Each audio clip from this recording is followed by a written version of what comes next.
Dgotsauce back with another live stream. We are on episode number 4. Today is March the 12th, 2026, man. I hope y'all are doing well. Thank you guys for tuning in. I appreciate y'all viewership. I really do. Just make sure that everything is running as it's supposed to be. It looks like it is. Cool. And thank you guys for tuning in, man. I do appreciate y'all for real.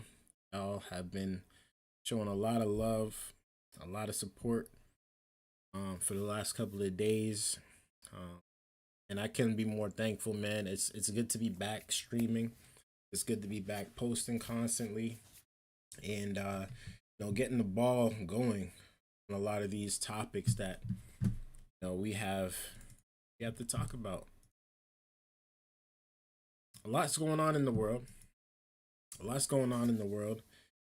a lot of us are nervous. A lot of us are scared. Some of us are literally panicking. But as I see it, this is supposed to happen. This is just what was supposed to happen. And God is in control at the end of the day.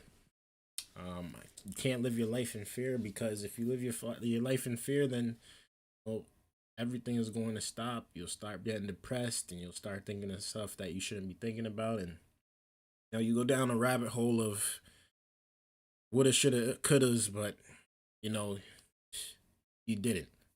You didn't. You know what I'm saying? You get lackadaisical. You start slacking off at your job. You just give up on a lot of things. But I'm here to let y'all know, man. Don't give up, man. Don't give up on your hopes. Don't give up on your dreams. Don't worry about too much what's going on in the world chaotically. Just know that you're gonna be okay. You're gonna be okay. Protect yourself at all costs, man. Just make sure that you're staying vigilant. You know what I'm saying? You never know what's gonna come around you and what's gonna be in the atmosphere. But just be prepared. Just be prepared. But continue to push, bro. Continue to push. Continue to be great. Continue to not care what people are saying, and not giving a a damn. Not giving a f. I don't cuss, as you can see. I like to keep it PG, at least PG-13. Sometimes I might get off topic and I might go a little haywire, but we just having fun at the end of the day. Just having fun. But again, thank you guys for tuning in. I gotta just make sure that I can hear myself. Please let me know if you can hear me in the chat. Okay, it looks like we're good. We're good. Yeah, there's so much going on in the world, man. And I was like, man, I'm not gonna go live, but I decided I was gonna go live and just have this conversation with y'all, and review some videos, and just have a good conversation, have a good live stream. Check what the people are saying and how they feel about certain topics. But we're gonna get into it, man. Like I said, man, hit that like button though. Thank you guys again for tuning in. I really do appreciate y'all. Y'all been helping me grow, man. We at 220, 223 now, I believe. And just earlier this week we were at 200. So we must be doing something right. We must be doing something right, bruh. But it's really you guys. It's really all of y'all that just been supporting me, and I really do appreciate it, man. We grinding. We getting back to it. It's the year of 2026, and we ain't letting nothing stop us. We not letting anything hold us back. We not making no excuses. We not calling out sick. We showing up every day. We showing up every single day, and we gonna do it together. You know what I'm saying? We gonna rock this world together, man. Again, thank you again for tuning in. Let's get into these topics, man. First off, we're gonna start off in California. Apparently Iran is about to, or trying to, bomb California, y'all. They're looking at certain spots. They're looking at certain places to hit first. They're gonna do it with drones. What up, Miro? What up? Roll. Thank you for tuning in. Let's get into this video, man, and see what's going on out here in these streets. Good afternoon. I can tell you we just learned that the FBI reportedly warned California police about that unconfirmed intelligence report involving a possible drone strike by Iran off the West Coast. That's according to ABC News. It's reports like that one, which is exactly why we see some barricades outside, fencing here. We know that by Sunday there will be hundreds of police officers what is that here to the Dolby Theater, along with hundreds of federal. What is that Spider-Man doing? Anybody peep the Spider-Man though, real quick? Just sorry. Come on, dog.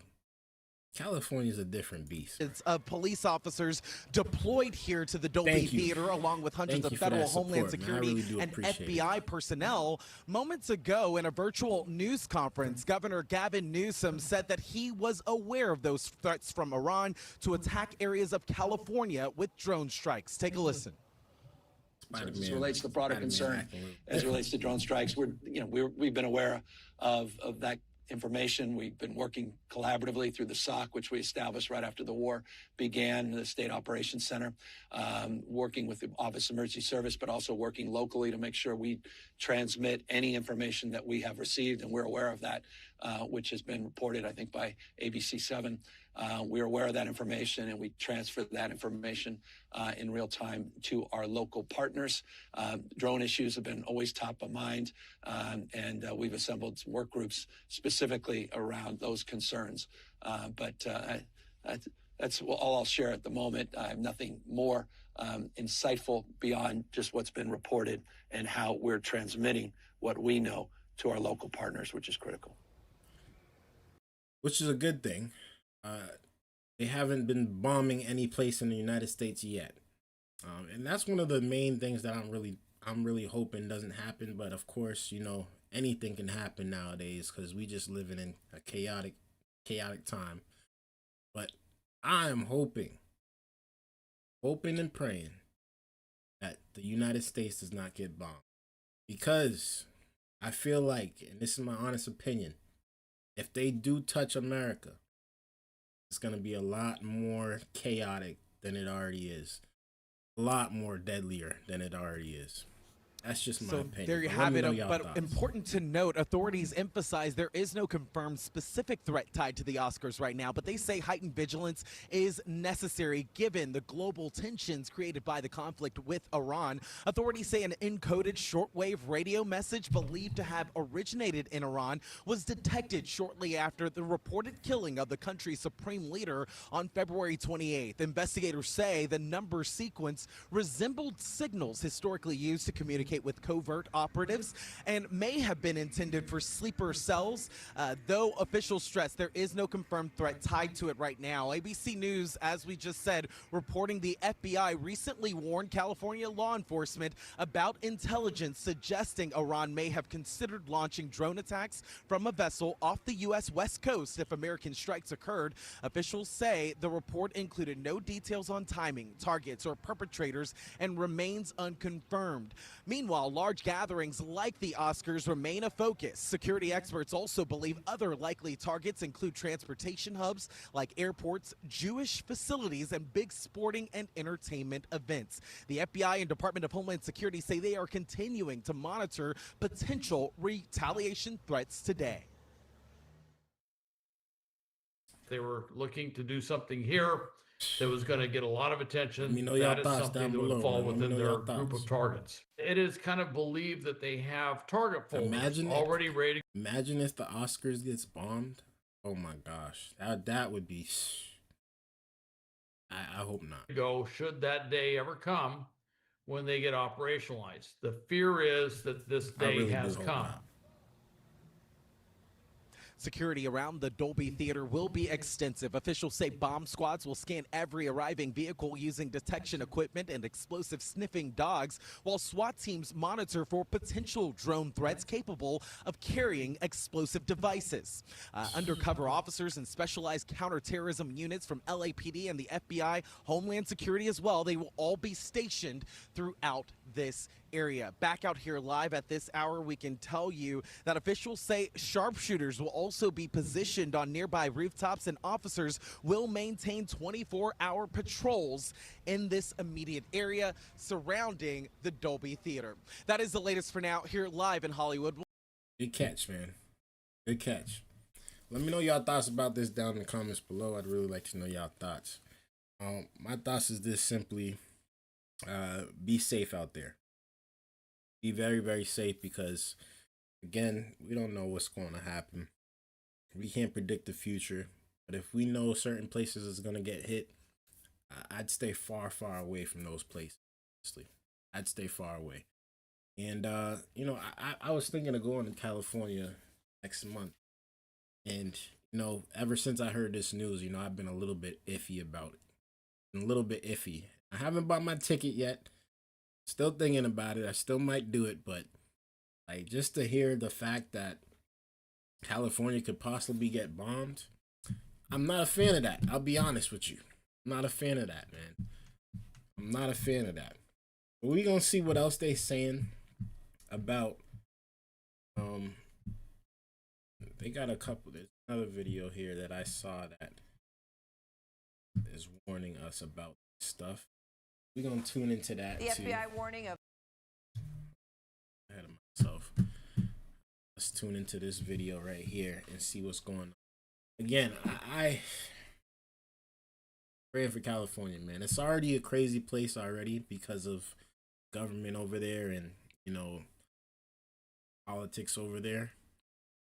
To where people are living fine, but to now think of that you're going to be under attack, that's a whole different story. The FBI warning of possible Iranian drone attacks on our homeland. A new alert reviewed by ABC News revealing Iran's aspirations to conduct a surprise attack specifically against unspecified targets in California. The FBI saying it's warned police departments across the Golden State now of strikes by unmanned aerial vehicles or drones as tensions rise in the Middle East. Let's get straight to our chief investigative correspondent, Aaron Kantersky. Aaron, what are you learning?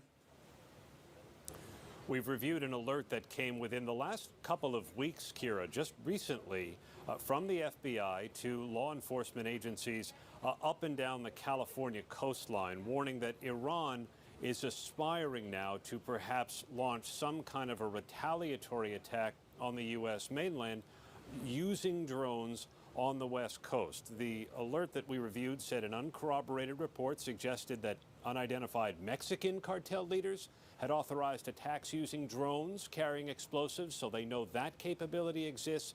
And this separate alert that we've reviewed, Kira, says that Iran has those same kinds of aspirations. So the U.S. has broadly known for some time that drones could be deployed against the homeland. We know that Iran has been using drones significantly in this 12-day-old war with the United States. That's what killed the first 6 U.S. service members in this war. But now the FBI is specifically warning police agencies in California along the Pacific coastline that Iran is aspiring to use them to attack in the West. So why California? Why the West? Good question. And that's not exactly clear, but perhaps there's thought that Iran has these things pre-positioned on ships that are still in international waters or that could float through international waters. We know that we've previously reported, Kira, on Iran's desire to perhaps activate sleeper cells in the United States, although that's certainly far from confirmed or far from anything operational as far as law enforcement knows. It's not clear why the West Coast as opposed to the East Coast, but that's what the alert from the FBI says. All right, Aaron Kantersky, we'll say. So California's on high alert. California has to be on high alert. They might get hit. If y'all are in California, man, be careful out there, man. I wouldn't tell y'all to stop living y'all lives, you know, but definitely be careful, man. It's a crazy, crazy situation that we're in. And obviously, I'm praying for the best, man. Y'all let me know y'all thoughts about this down in the comments below. I'd really like to know y'all thoughts. Thank you guys for tuning in. Make sure you guys hit that like button for your boy, man. I would appreciate it. as we get into the next subject. And this one happens to be taking place in New York City. They are actually protesting and holding vigils for the Khamenei guy that just got killed. Sorry if I'm saying his name wrong, but the old prime minister or president or leader of Iran, they were protesting and having vigils for him in New York City. This is what's going on out here in these streets. Let's tune into the video, man. One pro-terrorism group in New York City was out today with a vigil to honor him. Katie Pavlich tonight sent a crew to the scene, and our brave cameraman Greg stuck around when things got violent. One protester began throwing punches and crashing into people before police arrested him, and other demonstrators could be heard chanting "Death to America" and "Death to Israel" in Farsi. Also showing up were dozens of counter-protesters who were separated by a metal police barricade. Joining us now is Kaivan Shroff, Democratic strategist and former member of Hillary for America digital team, and Dr. Sheila Nazarian, Iranian-American plastic surgeon and television personality. Sheila, I want to go to you first, of course. Your family is from Iran. You were born in New York. Does it shock you to see that the people in your home city are coming out to honor the former and now deceased Ayatollah of Iran? Yeah, it's incredibly shocking, as we've been shocked for many times over and over again over the last few years, Katie. I mean, these are the same pro-Hamas, pro-oppressive Islamist supporters. And, a great thing that sticks out to me right now, these same people celebrated the death of Charlie Kirk, who was a father and was just speaking his mind, whereas the Ayatollah Khamenei is responsible for tens of thousands of deaths, over 1,000 executions just last year in 2025. And has ranked among the top executioners in the world consistently per capita year after year. So, Katie, these are people who hate America, they hate Israel, they hate Western values, and they're chanting it out loud. We should believe them. Yeah, Kaivan, first of all, I like your jacket. You always bring your jacket game. We appreciate that when you bring us your show. Thank you. What do you have to say about this? I mean, Sheila's absolutely right. The Iranian regime has no respect for democracy, for human rights at all. Why do these protests keep popping up, and do you think Democrats should be more forceful in their condemnation of them?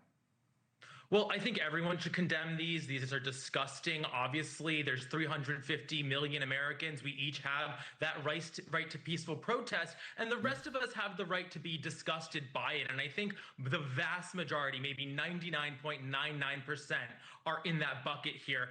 And obviously, we saw it looked like the counter protest was bigger and stronger. I was just about to say that. The good thing about it was that the counter protest was much more larger than this little visual that they had. Although these guys were super aggressive and fights did get breaking out and people did get arrested and people got hurt, the numbers was minor compared to the number of support for the U.S. Obviously. I actually saw online that somebody in this protest called for the death of another U.S. soldier. So that is just repugnant. Everybody should. But the fact that this is actually still happening, and this is actually happening after they just blew him up in America, absolutely astonishing. Condemn that in the strongest terms. And I think what's more disturbing to me as somebody that lives in New York City is that obviously you knew this extreme protest was going to happen. It seems like in a month now, this is the second sort of clash we've had where police have had to get involved. There's been some violence. Obviously, during the blizzard, there was that viral moment of the snowball fight. So, it's not looking like under these circumstances, things are running smoothly yet. Yeah, that's for sure. But at least the good guys, the counter-protesters, showed up. Sheila, on the topic of New York City, Mayor Zohran Mamdani's wife is facing backlash for her social media activity. Not only does she follow accounts like this one, which shared a post celebrating Hamas's October 7th attack on Israel and the murder of Americans that day on the day it happened, but she also liked the posts as well as similar posts celebrating the attacks. Mamdani did not condemn any of this when asked directly about it earlier today. Take a listen. My wife is the love of my life, and she's also a private person who has held no formal position on my campaign or in my city hall. Sheila, I'm not surprised given that Mom Donnie's father is also a professor at Columbia University who has written that suicide bombing should be normalized in warfare. What is your response to the mayor and his wife's celebration of the murder of innocent people?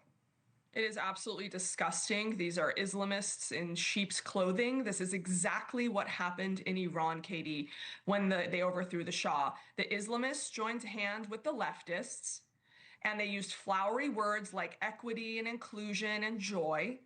And the college students, I'm actually a Columbia graduate, the college students fell for it, hook, line, and sinker. And the first people that the Islamist regime killed were the same college students, the same useful idiots that helped them get into power. And let's be honest, man. These kids wouldn't last a week in Iran. These kids wouldn't last a couple days in Iran. They'd get there and they'd want to turn back immediately if all the things that they're saying obviously are true. You know, I don't believe that everything is miserable over there. Like the people are just miserable. But if they're not happy, I'm pretty sure Americans is not gonna be happy over there. They're gonna be out there trying to protest, and they're gonna see bullets flying their way. We got it good in America. We got it real good in America, bro. We got it real good. I want to make another point. I just gotta be honest here, man. Hillary we got it good. Clinton sent uranium to Iran. We got it Obama good, man. gave them pallets of cash on a plane. Biden released sanctions on the regime, giving them $16 billion to fund terrorism, to buy the REI tents on college campuses that were used in the encampments after October 7th. They kicked the can down the road, and President Trump is giving them hell. And it's exactly what they deserve. Thank you for watching. Subscribe below and download our News Nation app. Thank you guys for tuning in, man. I appreciate that. I appreciate y'all viewership, man. Make sure y'all hit that like button if y'all are enjoying the show, man. Make sure y'all hit that like button if y'all are enjoying the show, man. And also say what up in the chat, man. If you're here, you just tuned in and you just you know, enjoying yourself. You scrolling on your phone and you just happen to come across the channel, man. I appreciate y'all, man. Real talk. We're gonna get into the next subject. Before we get into that, let's talk about this one. I was noticing like 2 weeks ago, like I was living lavish, bro. I was living lavish. I got a 2006 Toyota Corolla, fully paid off, you know what I'm saying? Only 100,000 miles. It's a beautiful car. All right, that's my little baby. That's my daily driver. I was paying $20 to fill up my tank in Boston, Massachusetts. $20 from empty to full. Ever since this war started, gas prices just skyrocket. I mean, they breaking all-time records like the S&P 500. It's all because of this war, man. It's all because of this war. Now it's costing me like $30, $35. It's not a big difference, but it's a big difference. You get me? Let me know how y'all feel about the gas prices going up. Let's tune into the video, man, and see what's going on out here. Streets. The war with Iran continues to impact energy prices globally, while here in the U.S., Americans keep seeing prices rising at the pump. According to Gas Buddy, the national average price for a gallon of regular gas is now up to $3.59 a gallon. This is a 62-cent jump from February 28th, when the U.S. began its military operation in Iran. For more on this, Patrick DeHaan joins us. He's the head of petroleum analysis for Gas Buddy. I was living good, man. I was living good. Good to see you. The International Energy Agency announced today it will release 400 million barrels of oil from its strategic reserves. This is the largest release in its history, but you write on X that it's not the size of the release, but the rate that matters. Can you elaborate? Yeah, absolutely. While it may sound like a staggering release, really what the market is looking for is to offset the 20 million barrels a day of oil that would be flowing through the Strait of Hormuz. And that 400 million barrels sounds significant, but if the rate of release is only 1 to 2 million barrels a day, we're still at a significant deficit in a market that's hungry for crude oil.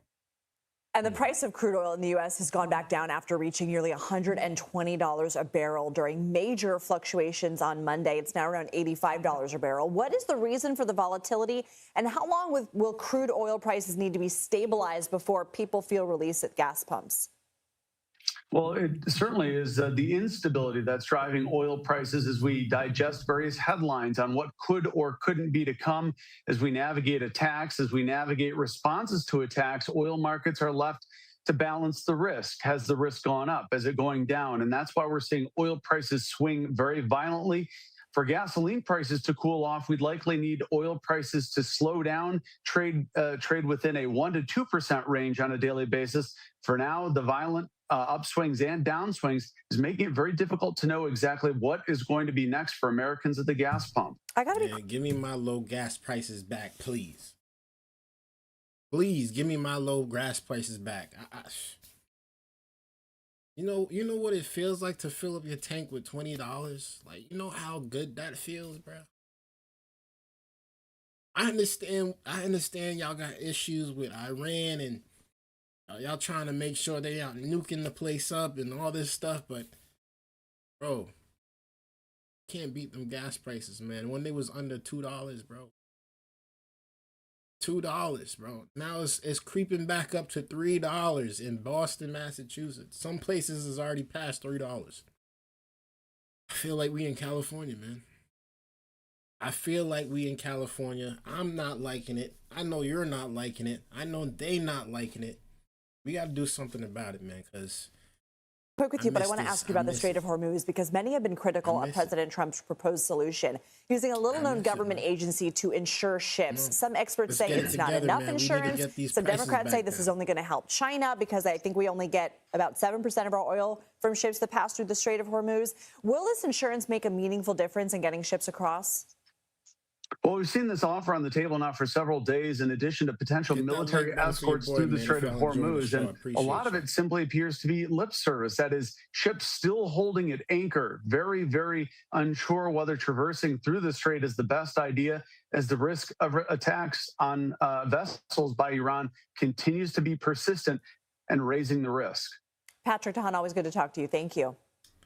Thank you. So they clearly didn't think this over enough. They didn't think it over enough to say, how much will this affect the people? We know that the gas prices are going to go up a little bit, but how far is it actually going to go up? If these ships can't get past without getting blown up, we're out of luck, man. I think we're out of luck. They said it's going to last about 4 to 6 weeks, this war. I got it going a lot longer than that. I got it going way longer than that. It's already been 2 weeks. They're saying Iran's out of ammo. They ain't got no more bombs. They're shooting blanks now. I disagree. I think they're going to find a way to get some weapons. And I think they're going to keep this war going as long as possible. Because it affects the American people as well as it does affect the Iranian people. That's just the honest truth, man.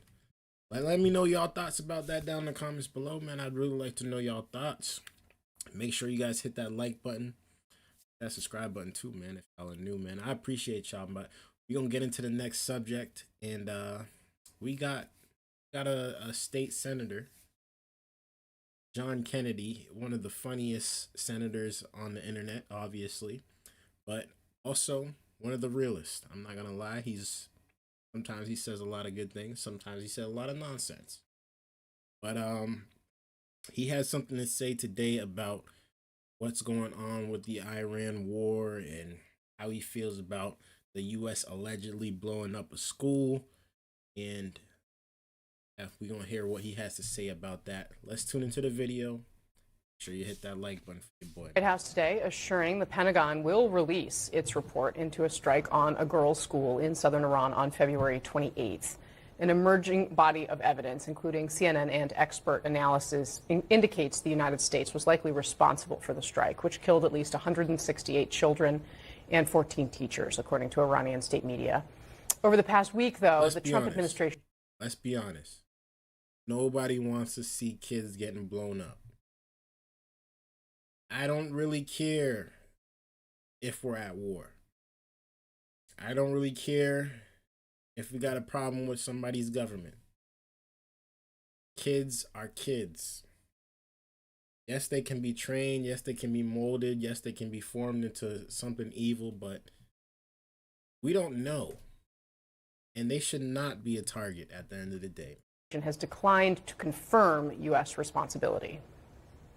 It shouldn't be a target. The United States would not deliberately target a school. Did the United States airstrike a girls' elementary school and kill 175 people? Not that we know of, Sean, and the Department of War is investigating this matter. No, in my opinion, based on what I've seen, that was done by Iran. We think it was done by Iran because they're very inaccurate, as you know, with their munitions. They have no accuracy whatsoever. It was done by Iran. We're still investigating, and that's where I'll leave it today. Whether it's Iran or somebody else, the fact that a tomahawk is very generic. It's sold to other countries, but that's being investigated. Why are you the only person saying this? Because I just don't know enough about it. I think it's something that I was told is under investigation. I hope the U.S. didn't do it. I hope the U.S. didn't do it, but if they did, man, that is sad. That is actually very, very unfortunate, and we gotta think twice about where we at least bombing. Like, you can't just be bombing schools. That's not cool, bro. All right, joining me now, Republican Senator from Louisiana, John Kennedy. I do want to start, though. Hopefully you actually talked to NBC News last night about that strike on the girls' school, and you said it was terrible. We made a mistake. I'm just so sorry that it happened. Why did you feel like it was important to say that? Because I think it's the truth. I mean, we're investigating, but I'm not going to hide behind that. I think it was a terrible, terrible mistake. The investigation may prove me wrong. I hope so. The kids are still dead, but I think it was a horrible, horrible mistake. I wish it hadn't happened. I'm sorry it happened. Yeah, I can assure you it wasn't intentional. That's the sort of thing Russia does. We don't do that. But, you know, I don't see any other possible explanation. And when you make a mistake, you ought to admit it. Most people understand no one's perfect. But I don't think our men and women who are fighting for us did it intentionally. I'll never believe that. Fair enough. So speaking of the men and women that are fighting for us, I want to play something that Lindsey Graham said about what it's like to go home and talk to people about this war. Let's watch what he said, and I'll ask you about it in a second. Take a look. I go back to South Carolina. I'm asking them to send their sons and daughters over to the Mideast. What I want you to do in the Mideast, our friends in Saudi Arabia and other places, step forward and say, this is my fight too. I join America. What do you say right now to your constituents in Louisiana? It's crazy how America is the leading cause of this war, but the Middle East is taking the hits. Like, I don't know how we got away with it. But they're hitting each other over there. And I'm trying not to laugh because it's really sad, but they're hitting each other. They're not touching America. Not like that. Not yet, at least. But how and why aren't they trying? That's another question. I don't want them to try. Don't get me wrong, but why are they not trying? Louisiana, to men and women there, are you asking them to go fight? A lot of questions going on. Well, Lindsey's certainly entitled to his opinion. Casey, I don't want to have to send our men and women anywhere. I don't. I don't want America to be the world's policeman. But sometimes there are some of the bad guys step up and try to be the world's policeman. And America has to intervene. And that's what happened in Iran. Our intelligence clearly showed that Iran had restarted its program to develop a nuclear warhead, that it had really increased its ballistic missile manufacturing. They were producing between 200 and 600 missiles a month. Our intelligence showed that their Their game plan was to stockpile so many missiles that it would insulate Hit that like button for their your boy, nuclear man. program. In other words, if we tried to do something about their nuclear program, they would destroy the entire Middle East and fire into Turkey and every place else. So the president decided to act. And our goal is very simple. It's to destroy Iran's Navy, destroy the Air Force, destroy their missile production capability, destroy their drone capability. And if that takes boots on the ground? I will not take boots on the ground. We can do it. In fact, we've already destroyed about 75% of their launchers.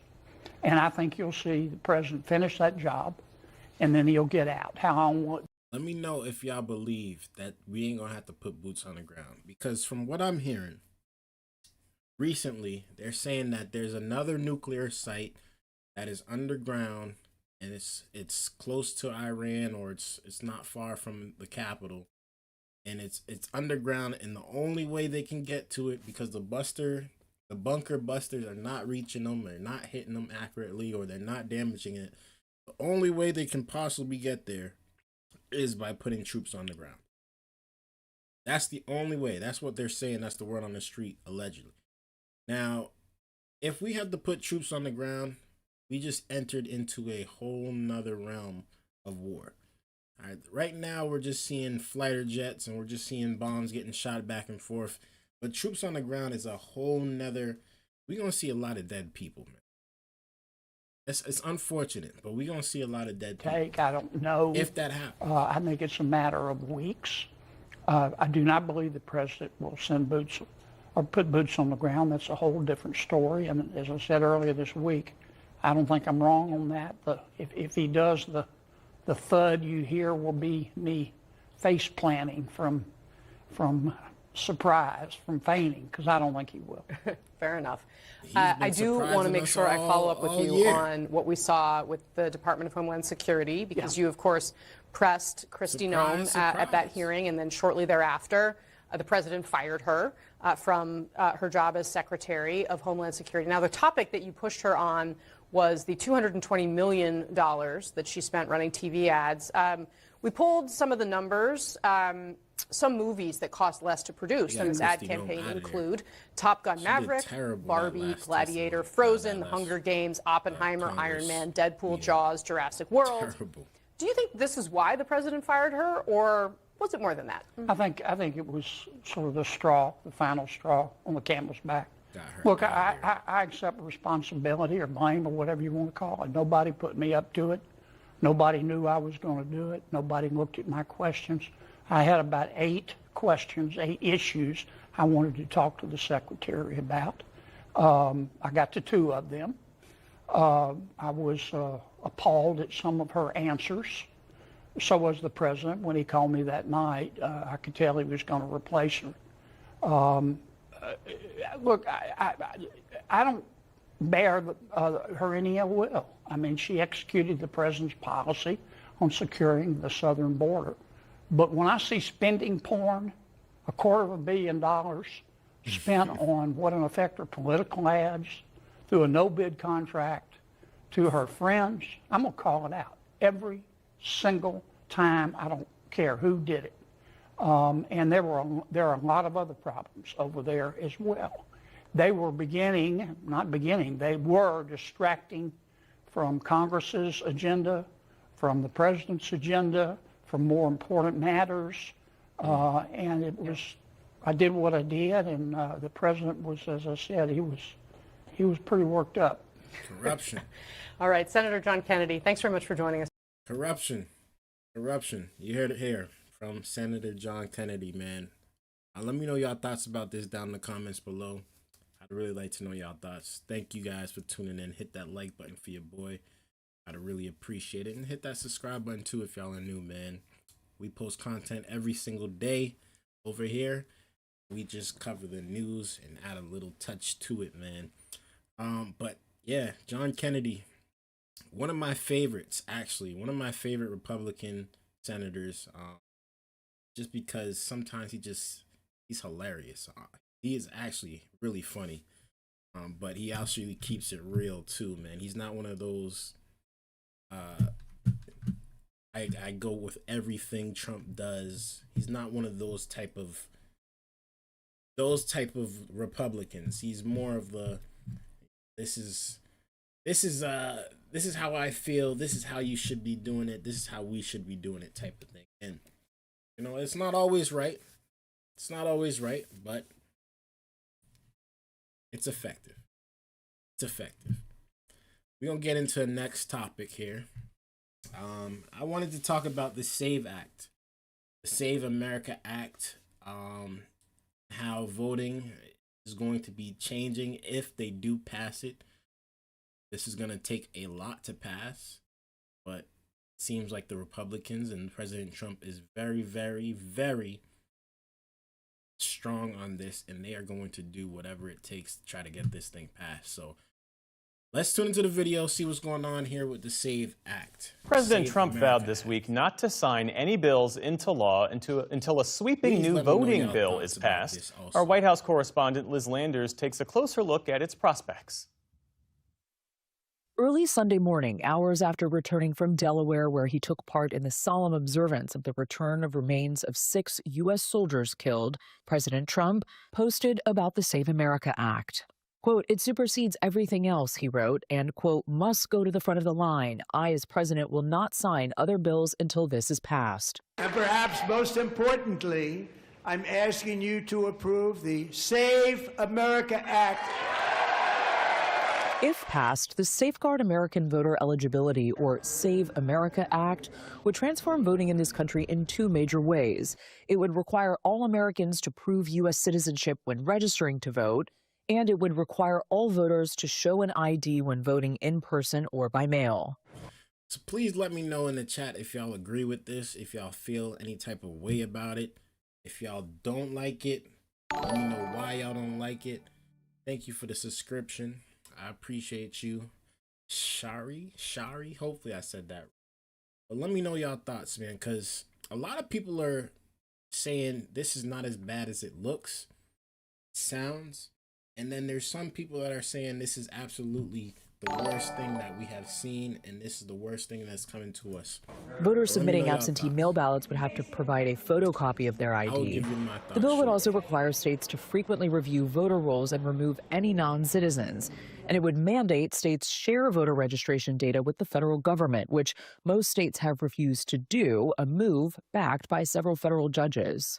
We don't want people that aren't citizens of our country voting. We don't want people that aren't studied, and we don't want people that can't love our country voting in our elections. So it's very simple.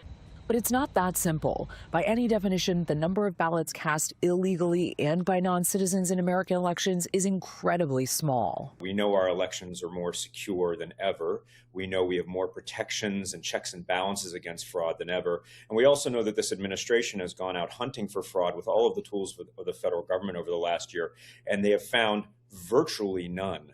A study by the Trump administration's Department of Homeland Security found that of the 49.5 million voter registrations that were checked for the 2024 election, about 10,000 cases were referred for additional investigation of non-citizenship. That's roughly 0.02% of names processed. In Georgia, a 2024 audit of its 8.2 million registered voters found only 20 non-citizens who had registered. If you're a non-citizen and you sign under penalty of perjury that you are a citizen and you're eligible to vote, you're committing a felony which could render you not only deportable, but also get you jail time. And for what? To have one vote. So it's really not the way that elections are stolen. It's really not worth it. Like, if I'm an illegal and I'm trying to vote in another country, or if I'm just visiting and it happens to be election season, and I can get a possible felony and not be allowed to come back into that country, like, it's kind of not worth it to do that. So I don't know why they're pressing this issue so much as if it's happening. I mean, it possibly could be happening like they're saying, but for the amount to where it affects in a whole election, that's the part that I'm like, And Americans are not really overly doing concerned about the chances of voter fraud. Is it really? In our new PBS News NPR Marist poll out today, 66% of Americans are confident their state or local governments will run fair elections in November, which is down from 76% in October 2024. 33% of adults believe the biggest threat to safe and secure elections is voter fraud. Republicans are much more concerned about this than Democrats. You need an ID to go and purchase alcohol. You need an ID to go to the library and check out a book. And so the president thinks you should have an ID to vote in our nation's elections. But requiring ID documents like passports and birth certificates could disenfranchise millions of people. If you're poor, you're moving a lot, you're, say, a student who's gone away to college, you've changed your name because you've gotten married or for some other reasons, all of those people would have more difficulty obtaining these documents. About half of Americans don't have passports, and many do not have a copy of their birth certificate. The Brennan Center for Justice estimates that more than 21 million Americans lack ready access to those documents. If you don't have a passport, that's an issue. I understand if you don't have your birth certificate because that could have got lost. You know, you're probably like 50 years old. Your parents probably lost it. I understand that. You can, easily get that online. Just type in your local government office for birth certificates. They should be able to mail that to you with a little bit of fee. Hopefully you can pay the fee. I understand that part, but they got a good point here. They should make it a way so they can figure out that these people are citizens or they are, eligible to vote without having to spend extra money to get that proof.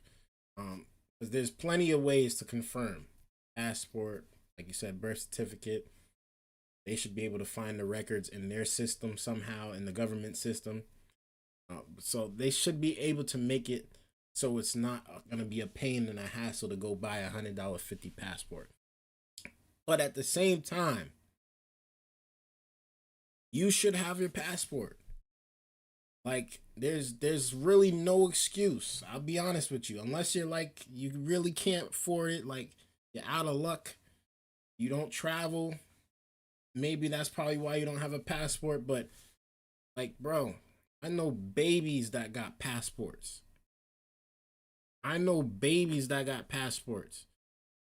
You gotta have a passport. And voting rights advocates say the Save America Act requirements could disproportionately affect older Americans and low-income voters. Another concern, newly married voters. A 2023 Pew survey found that more than 80% of women and 5% of men change or hyphenate their names after marriage, meaning their passport, birth certificate, and other documents may not align, requiring additional paperwork to register to vote. I don't think there's anyone that wants ineligible voters to participate in our democracy. Full stop. But what we do want to make sure is everyone who is eligible doesn't have obstacles that they have to overcome in order to participate. When it comes to federal oversight of elections, President Trump's outside allies are also pressuring him to declare a national emergency around elections. We asked the president about this recently. Are you considering a national emergency around the midterm elections? We told you that. There's been reporting that there's an executive order, proposed executive order about this. Are you looking at that? Are you considering that? The president has also said he regrets not using the National Guard in 2020 to seize election equipment. Our poll asked Americans how they feel about the National Guard around voting sites. A slim majority of Americans oppose National Guard's members around polling locations, but 46% support this idea. Democrats and independents overwhelmingly oppose the idea, but 73% of Republicans are in favor of having the National Guard monitor voting locations. Are you surprised? I understand, like, they're not doing much, but why do you need National Guard at the voting? Like, we already got police there. Why do we need now the National Guard at voting places? Like, that don't make sense, bro. Y'all just making them do stuff for no reason at this point. Is that 46% of Americans do support the idea of having National Guards people outside of voting locations. Y'all let me know y'all thoughts. I was surprised at that. Look, it is illegal. It is against federal law for troops or armed men, that's the term in the statute, to appear at any voting location. That is 18 U.S.C. 592. And hopefully the American people understand it. It is part of our culture that we vote in a safe and secure environment. Mr. President. Majority Leader. The Senate is poised to take up the bill next week, where it is expected to fail. For the PBS NewsHour, I'm Liz Landers.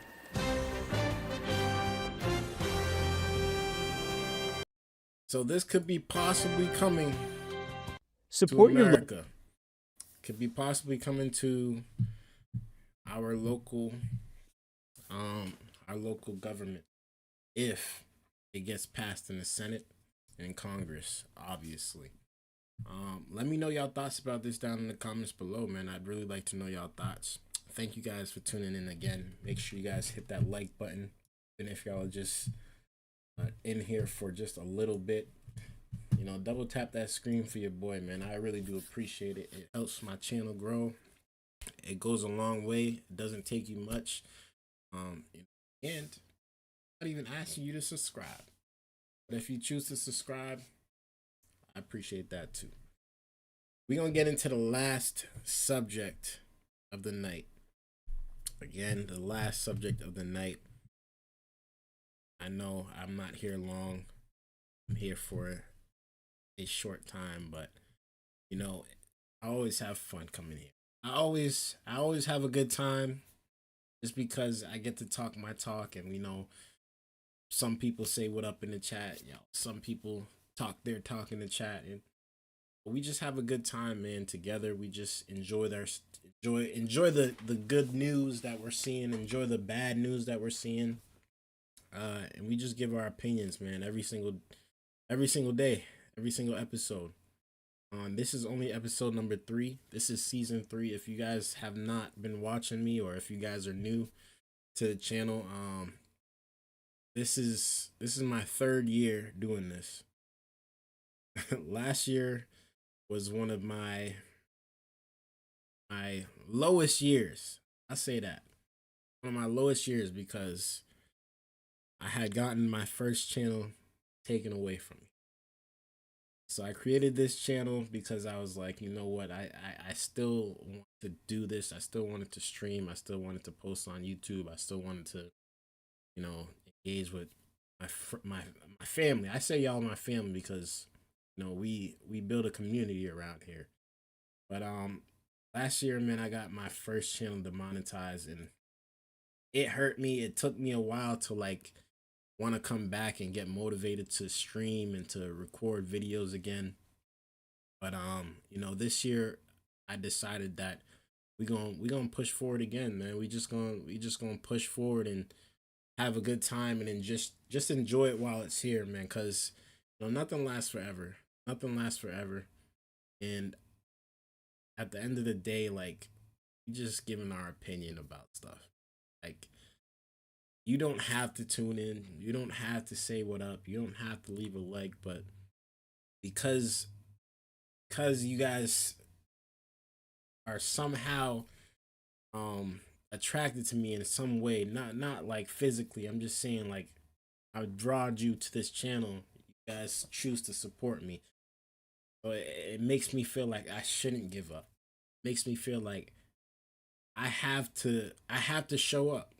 I have to show up because people are actually enjoying what they're tuned into.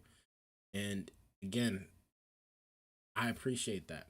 I really do, man. And this is the reason why I started back streaming again. This is the reason why I started back posting daily again. And it's just because I've been getting so much support, so much love from you all. And I really do appreciate it, man. Really do appreciate it. And I hope you guys are entertained. I hope you guys are enjoying the show. I hope you guys grow with me. We have a goal. We have a goal this year to hit at least 500 subscribers. We're almost, if not halfway there, we're about to be past halfway there. So it's a journey, but we're looking forward to the challenge. We're looking forward to breaking that goal, man. Again, thank you guys so much. As we get into this last subject, a lot of people are saying there's going to be terrorist attacks happening this year. Obviously, we know that, you know, it's kind of inevitable at this point because we're in a war. So we're going to see a lot of things happening out here in these streets.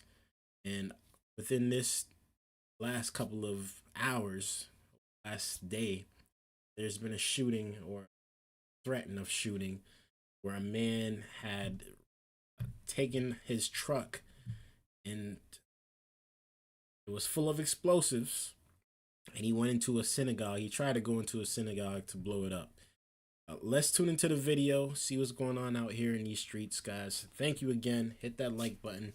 Good evening. We begin with the attacks today in two separate parts of the U.S. that have investigators searching for possible connections to the Middle East. First, at around 10:40 this morning, a former soldier in the Army Reserve opened fire on the campus of Old Dominion University, apparently targeting a class there for ROTC cadets. One person dead, two injured, and CBS News has learned that the suspected shooter had ties to terrorism, a prior conviction, in fact, for providing material support to ISIS. And then early this afternoon, news of another attack, this one in a suburb of Detroit, where a man armed with a rifle plowed a truck packed with explosives into a Jewish synagogue and school and then got out of the smoking vehicle only to be stopped by the synagogue's on-site security. While both attacks are still being investigated tonight, they present a potential pattern. What could be the second ISIS-inspired plot in the U.S. and the fourth synagogue shooting worldwide in less than a week?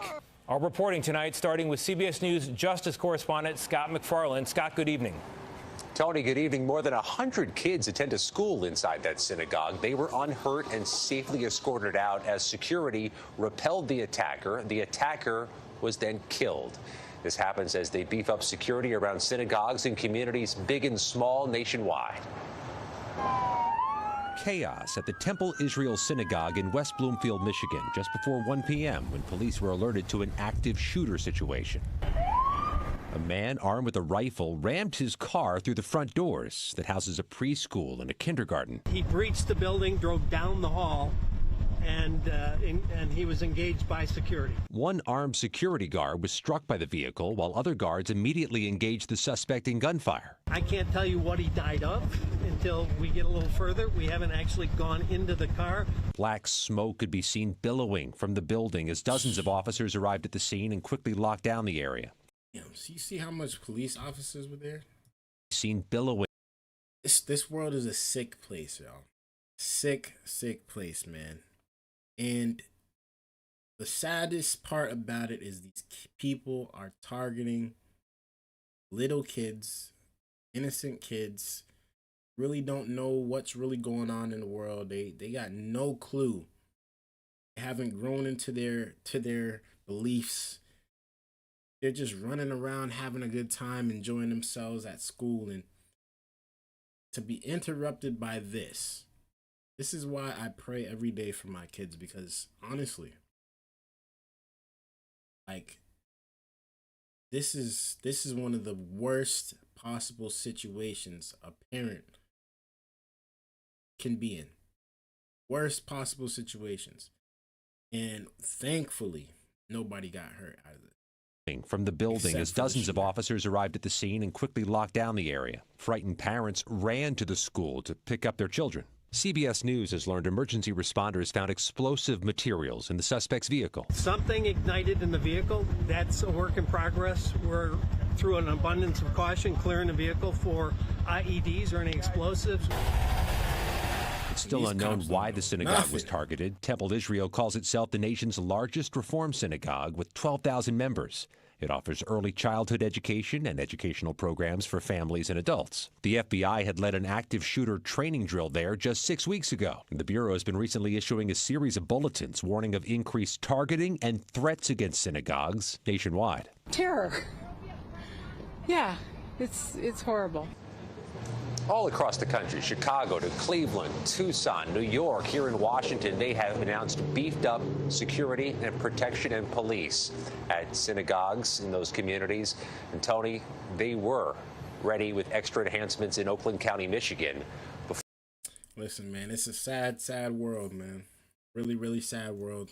People can't go to church anymore without feeling threatened. People can't go to school anymore without being threatened. Like, sometimes you just wonder, like, why? But, you know, that's why we just keep it pushing. We pray and we just keep it pushing, because you never know when your last day is gonna be. Never know, man. Thank you guys so much for tuning in. I appreciate y'all so much. Hit that like button for your boy. Hit that subscribe button too if y'all are new. That was the last subject of the night, man. Unfortunately, unless y'all have something else for me to talk about, y'all let me know in the chat. I'll gladly talk about it. But I have really nothing else to say.